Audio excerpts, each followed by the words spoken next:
yang ibadi wahai hamba-hambaku, lau in anna awalakum akhirakum, sesungguhnya orang awal-awal kalian atau sampai akhir, semua manusia atau semua bangsa jin, mulai semenjak zaman awal sampai zaman akhir, semua manusia itu kemudian kanu ngala afjari qalbin rajulin wahidin, seandainya semua manusia, semua bangsa jin itu semuanya menjadi manusia-manusia yang buruk, dalam hati yang terburuk sekalipun, itu juga tidak pernah akan mengurangi segala keagungan Allah Subhanahu wa ta'ala. Pantas Allah kemudian berfirman fi syiratin masya'ara tabak, tentang bentuk apa saja, di dalam bentuk apa saja dia Allah berkehendak, dan dia Allah kemudian menyusunnya. Karena kita tahu manusia makhluk hiduplah yang membutuhkan Allah Subhanahu wa ta'ala.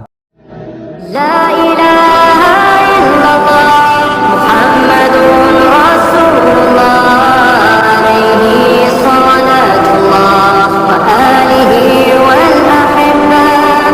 La ilaha illallah. Dan berikutnya, sementara menurut sekarang menurut Ikrimah tentang firman Allah Subhanahu wa ta'ala, ini menurut penafsiran dari Ikrimah, fi ayyi syiratin masya'arokabak, di dalam bentuk apa saja dia Allah berkehendak kemudian Allah menyusunnya. Menurut Ikrimah, dia menafsirkan insya'a fi syiratin kirdun wa insya'a fi syiratin hinzirun.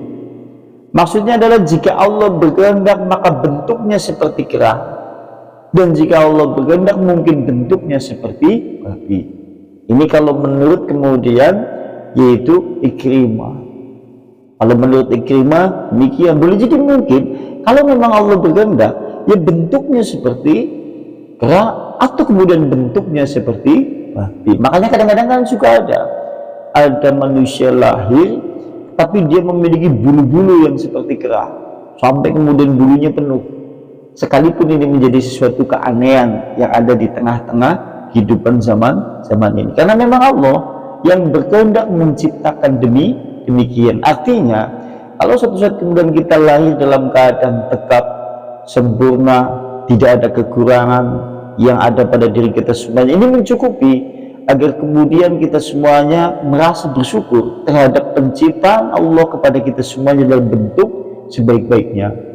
Maksudnya demikian, karena menurut Ikrimah jika Allah berkehendak, Allah bentuk kok boleh jadi mungkin seperti kera atau mungkin kemudian berbentuk seperti babi. Ini kalau menurut Ikrimah, artinya dia kan perlu disyukuri bentuk kita semuanya bagus. Maksudnya seperti itu.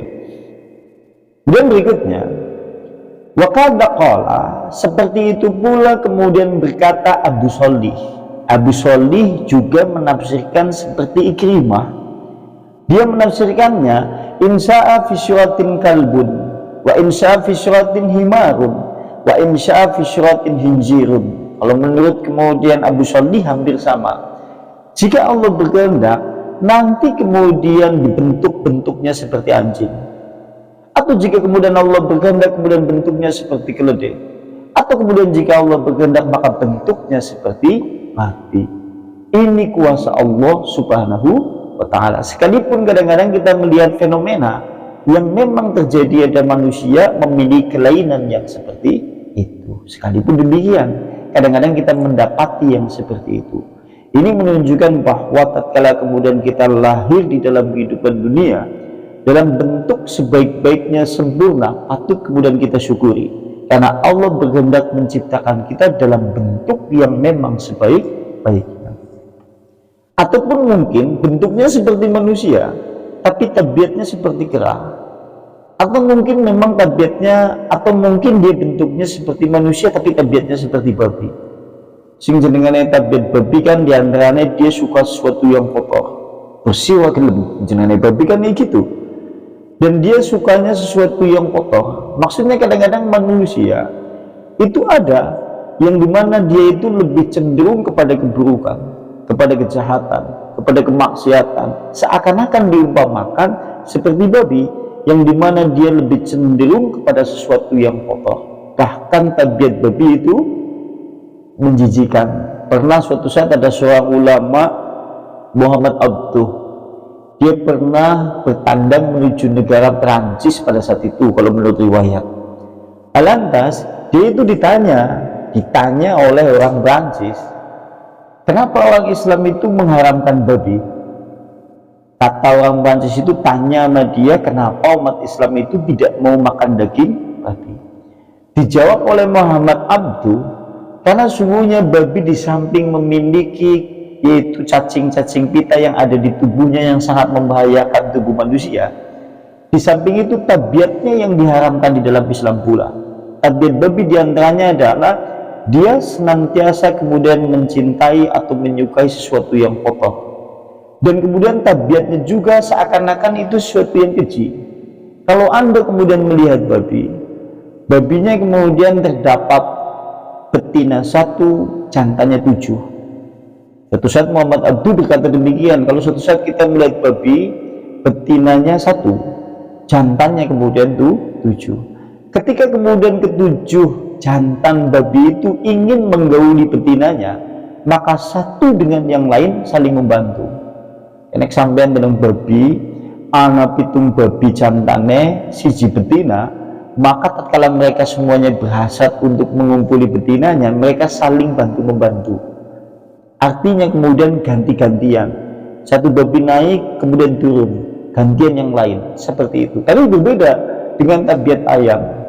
Antum kalau suatu saat kemudian melihat ayam, betinanya 1, jagonya ada 2, maka mereka harus berantem untuk memperebutkan betina itu. Ketika kemudian pejantannya itu menghendaki untuk mengumpuli betinanya, ini tabiat ayam. Makanya kemudian Muhammad Abduh tatkala dia ditanya oleh orang-orang Prancis pada saat itu, dia menjawab seperti itu, karena memang tabiatnya babi yang kotor. Jadi mungkin kan manusia memiliki tabiat yang seperti itu, sekalipun bentuknya manusia. Naudzubillah summa naudzubillah. Ini kalau menurut penafsiran Abu Saldi. Kemudian menurut penafsiran yang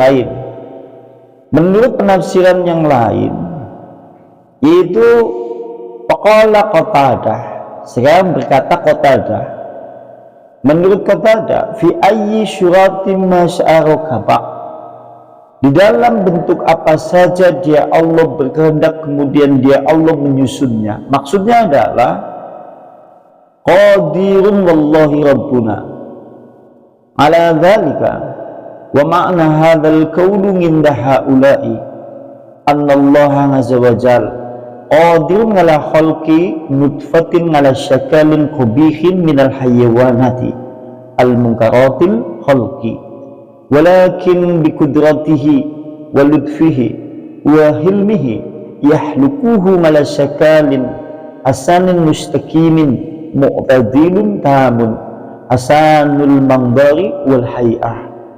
Kata kemudian Qatadah, sesungguhnya dia Allah subhanahu wa ta'ala Tuhan kami demi Allah, dia mampu terhadap permasalahan. Allah subhanahu wa ta'ala berkuasa untuk menciptakan dari nutfah itu, dari tetes air mani itu, dalam bentuk yang jelek seperti hewan-hewan yang menjijikan. Dan juga Allah subhanahu wa ta'ala dengan kekuasaannya, dengan kemahalembutannya, dengan maha pengasihnya, dia Allah menciptakan manusia dalam bentuk sebaik-baiknya, tegak, sempurna, lantas kemudian menjadi sebaik-baik dalam pandangan manusia dan sebaik-baik bentuk. Makanya hal ini kemudian patut disyukuri oleh manusia. Ini kalau menurut penafsiran dari yaitu Qatadah, seakan-akan penafsiran yang paling lengkap dari sebelumnya. Dia menafsirkan bahwa Allah subhanahu wa ta'ala jika berkehendak maka menciptakan manusia dalam bentuk sejelek-jeleknya, yaitu dalam bentuk rupa hewan-hewan yang menjijikan. Akan tetapi dengan kemahalembutan Allah, dengan kekuasaan Allah dan maha pengasihnya Allah, Allah subhanahu wa ta'ala lantas membentuk manusia dalam bentuk yang paling baik, tegak, berdiri sempurna, lantas kemudian sedap dipandang dan juga kemudian baik bentuknya, sehingga patut menjadi manusia untuk bersyukur terhadap Allah Subhanahu wa taala. Karena kita tahu untuk mensyukuri Allah Subhanahu wa taala terhadap segala nikmat yang diberikan kepada kita semuanya, cukup antum itu melihat segala apa saja yang ada pada diri kita semuanya hari ini.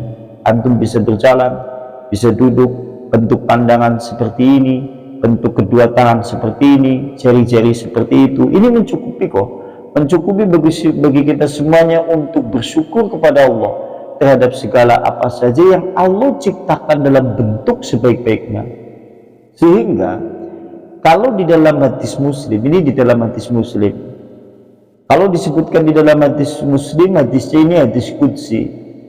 Di sana Allah Subhanahu wa taala berfirman, dalam hadis qudsi itu Allah berfirman, "Ya ibadi, law in anna awalakum wa akhirakum wa insakum wa jinnakum kanu ala adqa qalbin rajulin wahidin minkum mazada dzalika fil mulki syai'a." Kata di dalam hadis qudsi, Allah kemudian berfirman, "Wahai hamba-hambaku, seandainya orang awal-awal kalian, sungguhnya semenjak manusia yang paling awal sampai manusia yang paling akhir, dari semua jenis manusia atau kemudian makhluk dari jenis jin, semuanya di dalam hati yang satu menjadi manusia-manusia yang bertakwa kepada Allah Subhanahu wa taala, maka sungguh semuanya itu tidak pernah akan menambah segala keagungan Allah Subhanahu wa taala." Maksudnya adalah jika manusia seluruhnya, bangsa jin seluruhnya, semuanya bertakwa kepada Allah Subhanahu wa taala dalam konsep hati yang sama ketakwaannya dan betul-betul bertakwa kepada Allah, maka yang semuanya itu tidak pernah akan menambah segala keagungan Allah Subhanahu wa taala. Sementara sebaliknya kemudian kata Rasulullah di dalam hadis qudsi, "Yang ibadi, wahai hamba-hambaku, lau in anna awalakum akhirakum, sesungguhnya orang awal-awal kalian atau sampai akhir, semua manusia atau semua bangsa jin, mulai semenjak zaman awal sampai zaman akhir, semua manusia itu kemudian kanu ngala afjari qalbin rajulin wahidin."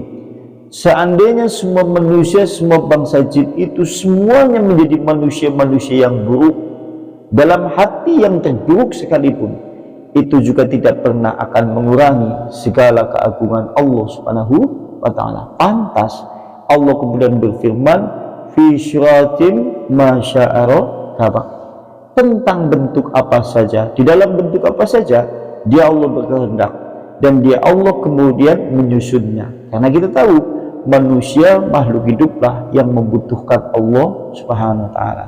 Karena kita tahu seluruh manusia apabila kemudian bertakwa kepada Allah Subhanahu wa taala tidak pernah akan sedikit pun menambah segala keagungan Allah. Sebaliknya pula, kalau seandainya mereka ingkar semuanya, tidak beribadah semuanya, tidak bersujud semuanya, itu tidak pernah akan mengurangi segala keagungan Allah. Dan berikutnya, sekarang pada kalimat kalla bal tukadzibuna biddin. Kalla sekali-kali tidak, bal bahkan bukan hanya durhaka. Kalla sekali-kali tidak, bal bahkan mereka manusia bukan hanya sekedar durhaka. Tukadzibuna biddin, tetapi kalian semuanya wahai manusia mendustakan kepada hari kiamat. Maksudnya adalah bal innama yahmilukum ala muwajihatil karimi wa muqabbilatihi bil ma'asi. Maksudnya adalah yang mendorong kalian semuanya wahai manusia sehingga kemudian menantang kepada Allah yang maha mulia, dan akhirnya kemudian mempersembahkan segala bentuk kedurhakan dan kemaksiatan. Permasalahannya adalah satu, takdzibun fi qulubikum bil mi'adi wal jazati wal hisabi. Permasalahannya adalah yang mendorong manusia untuk menantang Allah yang maha mulia, sehingga kemudian banyak berbuat maksiat. Permasalahannya adalah satu, mereka mendustakan tentang hari perjanjian Allah, hari pembalasan amalan-amalan, dan hari perhitungan semua amalan-amalan manusia. Jadi gampangannya, manusia kalau suatu saat dia berbuat maksiat, dia berbuat durhaka, dia berbuat satu pelanggaran dosa, permasalahannya pada hari itu hatinya memang mendustakan hari pembalasan, hari perhitungan amalan. Karena semakin tinggi keimanan manusia, keyakinannya semakin tinggi terhadap segala apa saja hisab yang kelak akan manusia akan dihisab seluruh amalan-amalannya, maka semakin tinggi pula ketakwaannya kepada Allah. Berarti kalau suatu saat kemudian kita banyak menghadirkan kemaksiatan karena berbanding lurus dengan berkurangnya keimanan kita kepada hari perhitungan amalan-amalan manusia. Coba kita bayangkan saja, kalau suatu saat Anda kemudian diberitahu, Pak sampean ngesuk meninggal, begitu meninggal ngesuk sampean garap diadili, sampean garap dihitung amalan-amalannya, sampean benar-benar akan dihisab, dan nanti kalau suatu saat panjenengan kemudian terdapat keburukannya lebih banyak, Anda itu masuk neraka. Kalau suatu saat diberitahu seperti itu, kira-kira manusia berbuat apa? Tentunya dia akan berbuat sebaik-baiknya, karena dia yakin sebentar lagi dia dihisab, sebentar lagi dia dihitung, sebentar lagi kemudian dia akan dibalas segala amalan perbuatannya. Manusia pernah permasalahannya adalah tatkala kemudian banyak mempersembahkan kemaksiatan karena ingkar, karena kemudian mendustakan, yaitu hari hisab, pembalasan, dan hari kemudian kiamat yang kelak pasti hal itu terjadi.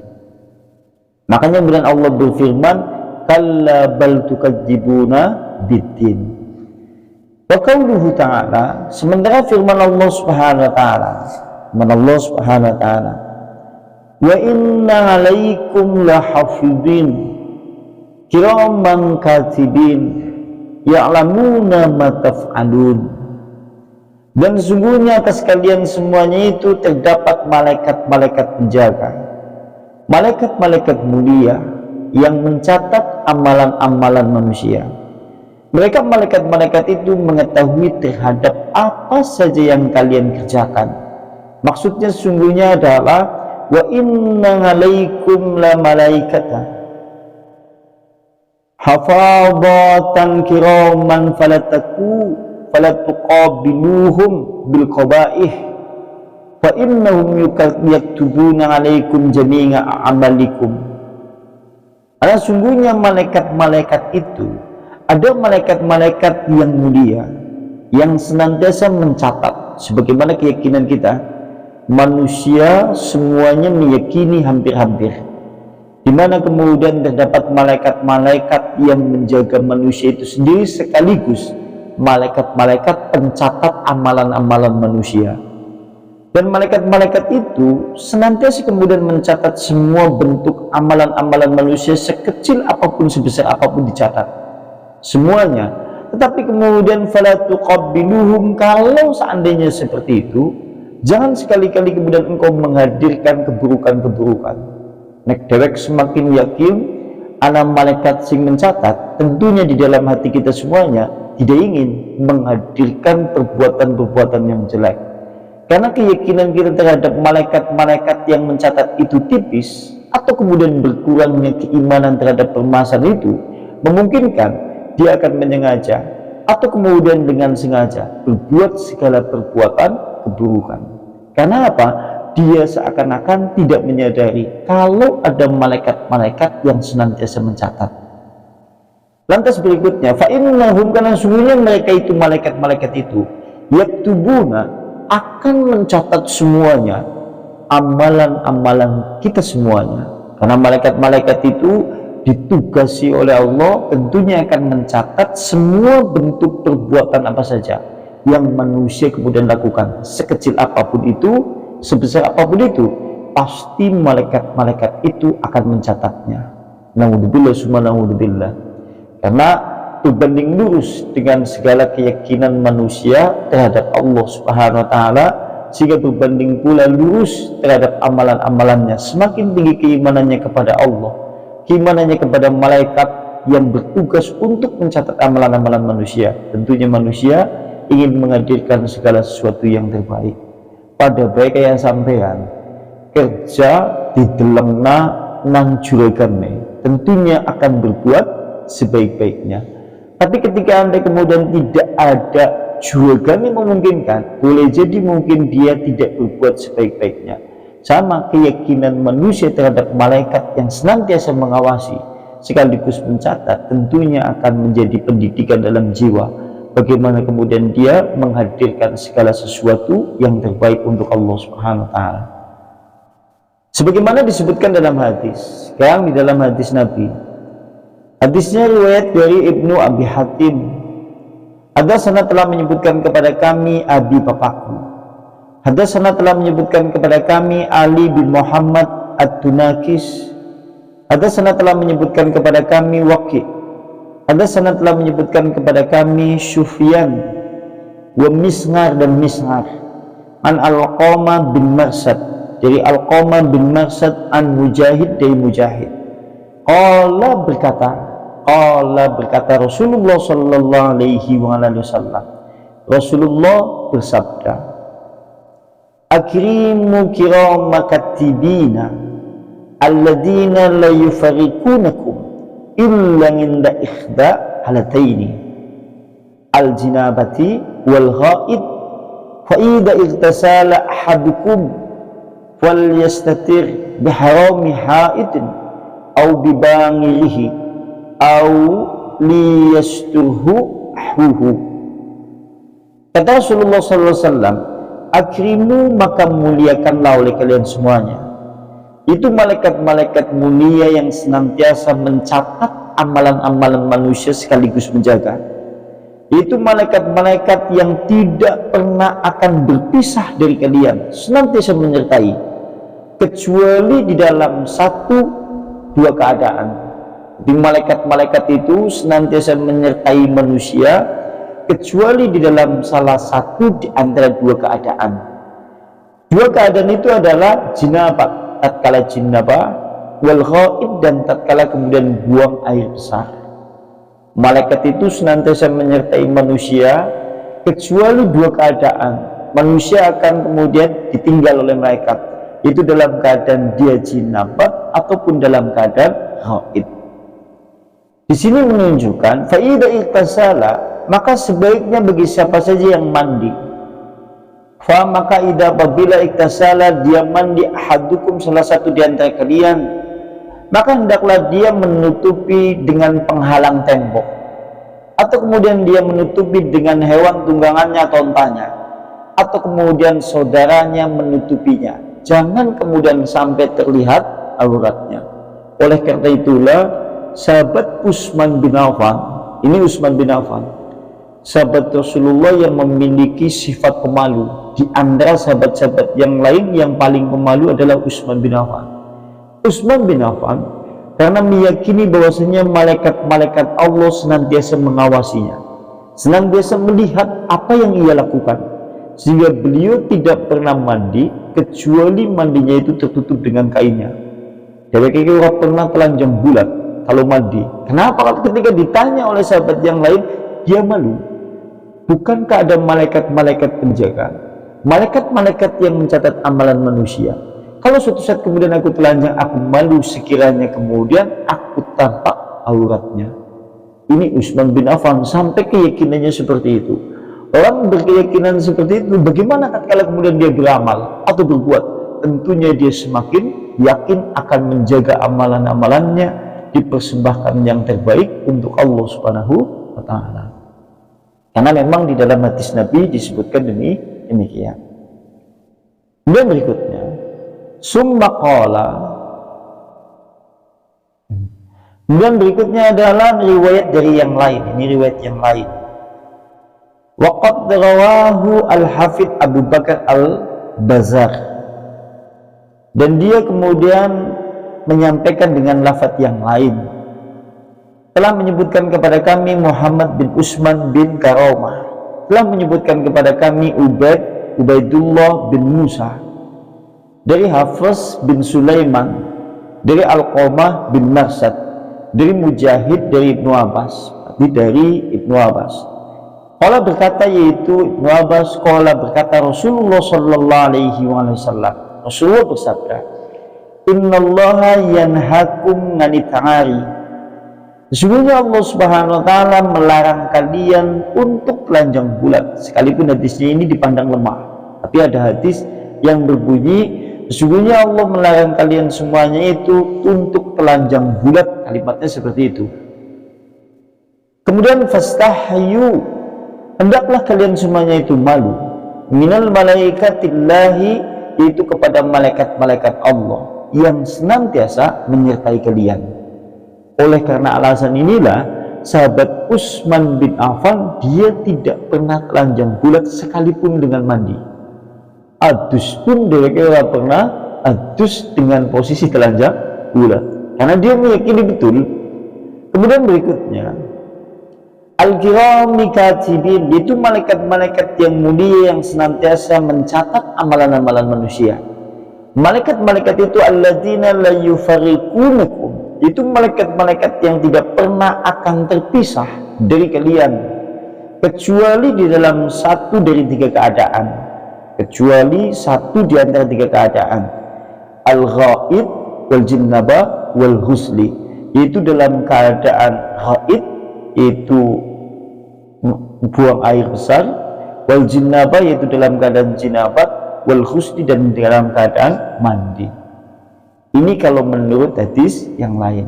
Fa idza iktasala ahadukum, maka tatkala kemudian ada orang, salah satu di antara kalian semuanya itu mandi di tanah lapang.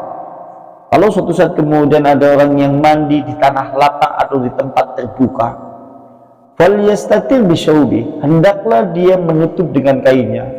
Maksudnya adalah larangan nek dewek adus di tempat terbuka dalam keadaan mandi telanjang bulat. Contohnya kan adus nang kali telanjang bulat raudi, karena hukumnya seperti itu. Karena kata Rasulullah, barang siapa yang mandi salah satu di antara kalian di tempat terbuka di tanah lapang, hendaklah dia menutup dengan kainnya, atau kemudian dia menutup dengan penghalang tembok atau penghalang pohon atau penghalang sesuatu. Mulai lucu-lucu nang kali kan ditutupi ngobrol tepe atau yang lain-lain. Tapi tujuannya kan seperti itu, lucu-lucu tapi ya nah yang jenengane wong jarak kadang-kadang nang kali nang tempat terbuka ya telanjang bulat baik. Apa mending kalau sudah terbiasa. Padahal ada larangan yang seperti itu. Lantas berikutnya, atau kemudian dia menutup dengan hewan tunggangannya, onta atau mungkin kuda, untuk menjadi penghalang supaya menutup dirinya, atau kemudian dia ditutupi oleh saudaranya atau kemudian kawannya, sahabatnya yang kemudian berusaha menutupi, karena memang ada hadis yang bunyinya demikian. Sementara kalau menurut jalur yang lain, ini menurut jalur yang lain, yaitu dari Anas, qala Rasulullah sallallahu alaihi wasallam, menurut Anas dari Rasulullah sallallahu alaihi wasallam, ma min hafidhaini yarfa'ani illa Allah azza wa jalla, ma hafidha fi yawmin fayara fi awali sahifah wa fi akhiriha istighfarun ila qallallahu ta'ala qad ghafartu li 'abdi ma baina tarafa sahifah. Kata Rasulullah sallallahu alaihi wasallam, tidak ada dari dua malaikat penjaga, tidaklah dari dua malaikat penjaga yang melaporkan amalan-amalan manusia kepada Allah Subhanahu wa taala. Tidaklah dua malaikat itu menjaga pada bilangan setiap harinya, maka kemudian dia melihat, yaitu untuk awal mula buku catatannya, yaitu Allah Subhanahu wa taala, lantas kemudian melihat yaitu pada lembaran catatan yang pertama dan juga di dalam catatan amalan yang terakhir. Tidaklah dua malaikat yang bertugas mencatat amalan-amalan manusia, ketika kemudian malaikat itu menyerahkan buku catatan amalan itu kepada Allah, kemudian Allah melihatnya, Allah lihat mulai dari awal catatan dan juga kemudian Allah melihat pada akhir catatan, sekalipun Allah maha mengetahui, tetap kemudian Allah subhanahu wa ta'ala istighfarun illa qallallahu ta'ala, kecuali Allah subhanahu wa ta'ala mendapati orang tersebut yaitu membaca istighfar, maka Allah subhanahu wa ta'ala berfirman, qad ghafartu li'abdin ma baina tarafa sahifa, sungguh aku Allah subhanahu wa ta'ala akan mengampuni hamba itu pada kedua sisi lembaran-lembaran buku catatan amalannya. Maksudnya adalah ini menunjukkan keutamaan istighfar, mohon ampun kepada Allah subhanahu wa ta'ala pada bilangan setiap harinya. Ketika hamba Allah kemudian senantiasa beristighfar kepada Allah, Allah menjawab, qad ghafartu, aku Allah akan mengampuni terhadap buku catatan amalan yang pertama sampai kemudian amalan yang terakhir, di antaranya itu kemudian aku Allah ampuni. Oleh karena itulah Rasulullah SAW senantiasa kemudian menyampaikan hadis, yaitu kita disuruh untuk ya ayyuhan nas, wahai sekalian manusia, bertobatlah kepada Allah, beristighfarlah, mohon ampunlah kepada Allah dalam bilangan sehari semalam 70, atau dalam hadis yang lain yaitu 100 kali. Karena di dalam hadis ini disebutkan demikian, tidaklah dua malaikat tatkala menyerahkan buku catatan amalan manusia lantas kemudian Allah melihat, sekalipun Allah maha mengetahui. Lantas tatkala Allah melihat mulai dari lembaran pertama sampai lembaran yang terakhir, lantas Allah subhanahu wa ta'ala mendapati istighfar, mohon ampun dari hamba itu kepada Allah subhanahu wa ta'ala, lantas Allah kemudian menjawab, qad ghafartu li'abdi ma baina tarafa sahifah, maka sungguh Allah subhanahu wa ta'ala akan memberi ampunan kepada semua amalan-amalan, di antara yaitu catatan yang pertama sampai kemudian catatan yang terakhir. Kemudian berikutnya, kultu aku berkata, maksudnya penulis berkata, wasaqahu ibnu Ma'in wa dha'ifu al-Bukhari wa Abu Zur'ah. Ibnu Ma'in mensikohkan hadis tadi, tetapi kemudian Bukhari melemahkannya. Abu Zur'ah wa Ibnu Abi Hatim, Nasai wa Ibnu Adi, dan juga telah yaitu menganggap Ibnu Hibban bahwasannya hadis tadi yaitu perawinya adalah perawi palsu. Cuma kalau dalam penjelasan hadis tadi itu oleh kemudian Ibnu Hibban dianggap kemudian perawinya perawi palsu. Menurut penulis yaitu Ibnu Katsir, hadis tadi didoifkan oleh Bukhari, tetapi kemudian Ibnu Ma'in mensikohkannya. Tetapi kemudian oleh Ibnu Hibban dianggap kemudian perawinya adalah perawi palsu. Wallahu a'lam bishawab. Ini terkait masalah penjelasan hadis. Sementara kalau di dalam hadis yang lain, ini hadis yang lain, riwayatnya dari Abu Hurairah, qala Rasulullah sallallahu alaihi wasallam, Rasulullah sallallahu alaihi wasallam bersabda, innallaha, sesungguhnya Allah subhanahu wa ta'ala, inna lillahi malaikatun ya'rifuna bani adama wa ahsabuhu qala wa ya'rifuna a'malahum. Sesungguhnya untuk Allah, malaikat-malaikat itu akan mengetahui anak manusia atau Adam, atau keturunan anak manusia. Malaikat-malaikat penjaga itu mengetahui tentang manusia itu. Makanya kemudian di dalam ayat tadi kan disebutkan, ya'lamuna ma taf'alun. Mereka malaikat-malaikat itu mengetahui terhadap apa saja yang kalian kerjakan. Sementara kalau di dalam penjelasan hadis, malaikat-malaikat itu mengetahui kepada perihal anak Adam. Perawi hadis lantas kemudian menyebutkan wa ahsabuhu, aku kira, kata Abu Hurairah, aku mengira bahwasannya dia malaikat-malaikat itu semuanya mengetahui amalan-amalan yang dilakukan oleh manusia. Jadi amalan-amalan manusia yang diperbuat dalam bilangan setiap harinya, malaikat-malaikat itu mengetahuinya. Kalau menurut hadis ini, sehingga ada firman Allah yang menyebutkan ya'lamuna ma taf'alun, Mereka malaikat-malaikat itu mengetahui terhadap yang kalian semuanya itu kerjakan. Karena memang ada hadis penjelasan dari ayat itu yang menyebutkan bahwasanya malaikat-malaikat itu mengetahui semua amalan-amalan yang dilakukan oleh manusia, dan semuanya itu dengan izin Allah. Faidan nadaru illa ngabdin ya'malu bi ta'atillah. Lantas tatkala kemudian malaikat-malaikat itu mengetahui terhadap hamba itu kemudian beramal ketaatan kepada Allah, atau beramal kebaikan, atau beramal yang notabene Allah ridho terhadap amalan itu, maka kemudian malaikat-malaikat itu akan menyebut-nyebutnya di sisi malaikat-malaikat yang lain. Malaikat itu kalau suatu saat mendapati seorang hamba berbuat kebaikan, maka malaikat-malaikat itu akan menyebutnya, akan menceritakannya kepada malaikat-malaikat yang lain. Lantas wasamauhu, maka kemudian malaikat-malaikat itu menamainya, dan kemudian malaikat-malaikat itu berkata, malaikat-malaikat itu lantas berkata, aflaha lailatu fulan, sungguh telah beruntung malam ini si fulan itu. Kata malaikat-malaikat itu, beruntung manusia itu yang berbuat kebaikan pada malam ini, atau pada hari ini, atau pada hari itu. Naja'al lailata fulan, dan telah menyelamatkan fulan itu kepada malamnya.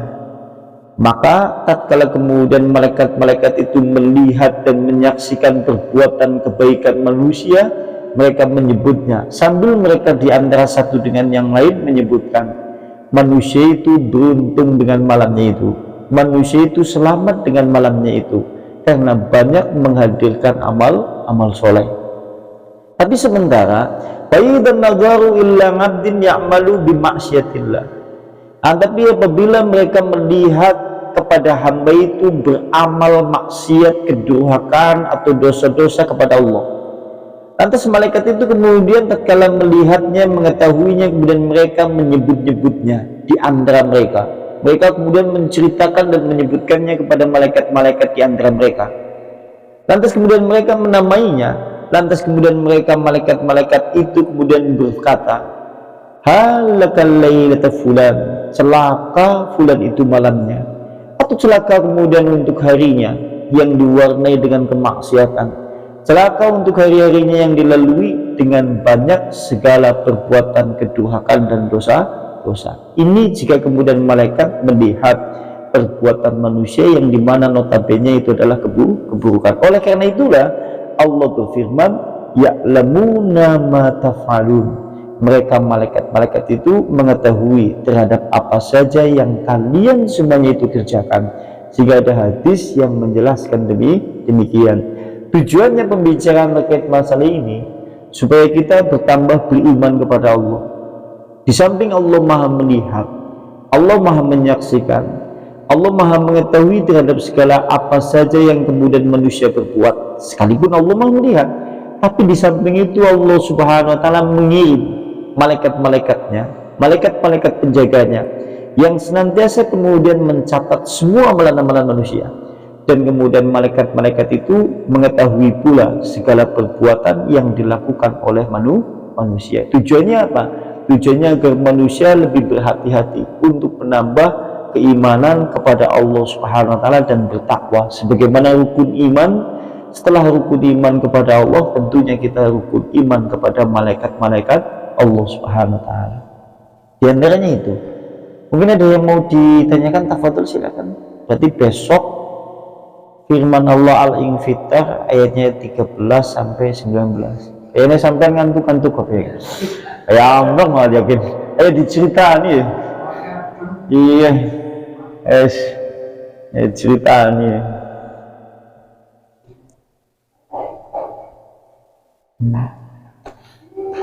Nakhtimu bihadza majlis ta'lim wa bidawati Rasulillah. Subhanakallahumma bihamdika asyhadu an la ilaha illa anta astaghfiruka wa atubu ilaik. Assalamualaikum warahmatullahi wabarakatuh.